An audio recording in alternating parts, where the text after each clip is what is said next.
নমস্কার বন্ধুরা, প্রিয়া কুণ্ডু ব্লগসে সকলকে ওয়েলকাম জানিয়ে আজকে আবার একটি নতুন ব্লগ ভিডিও নিয়ে এলাম।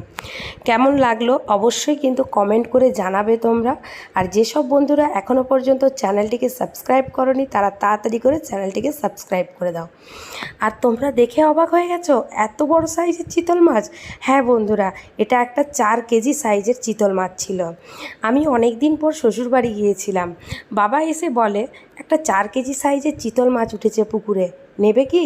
বাবাকে বললাম চলে যান, চট করে নিয়ে চলে আসুন। রীতিমতো বাবা মাছটাকে বাড়িতে নিয়ে এসছে। ঠিক সেই সময় আমার ছেলে মেয়ে ঘুমোচ্ছিল, ওদেরকে তুললাম, চল দেখবি, চল দাদুভাই কি একটা নিয়ে এসছে। ওরা বলে কি? আমি বলি মাছ। তো ওরা চোখ ঘষতে ঘষতে উঠে এসে বললো, দূর, এটা আবার মাছ নাকি? কেন বলো তো? আসলে তারা চিতল মাছ তো চেনে না, সেই কারণে তারা অবাক হয়ে বলল, এটা আবার মাছ নাকি? আমি বললাম হ্যাঁ, এটা মাছ। ঠিক তেমনই আমরাও অবাক হয়েছিলাম যে এত বড় সাইজের মাছকে কাটবো কিভাবে। তো এখন ওই সব সমস্যা মাথায় আনলে তো হবে না, মাছটা কাটতে হবে। তাই আমি আর বাবা বসে পড়েছি মাছ কাটতে। আর প্রচুর পরিশ্রম হয়েছে এই মাছটা কাটতে, কারণ আমাদের বাড়িতে যে বুটিটা ছিল সেই বুটিটা খুব একটা ধার ছিল না।